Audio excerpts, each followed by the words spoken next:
काल स्वर्गीय माजी आमदार गणपतराव देशमुख यांच्या घरावरती खरं तर अज्ञात व्यक्तीने दारूची बाटली फेकली होती। त्या दारूची बाटली फेकल्यानंतर खरं तर शेकापचे कार्यकर्ते संतप्त झाले होते।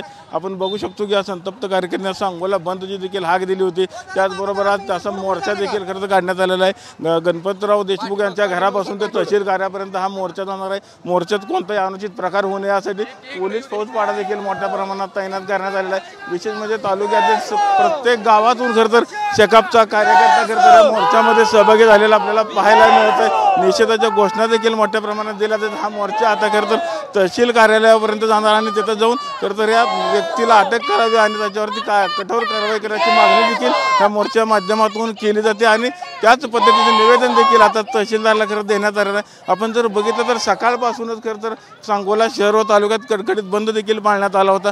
आज जर बघितलं तर या मोर्चामध्ये मोठ्या प्रमाणात महिला देखील सहभागी झालेल्या आपल्याला पाहायला मिळत आहेत। सांगोल्यातून कॅमेरामॅन विनोद सर, रवी लवेकर, TV9 मराठी।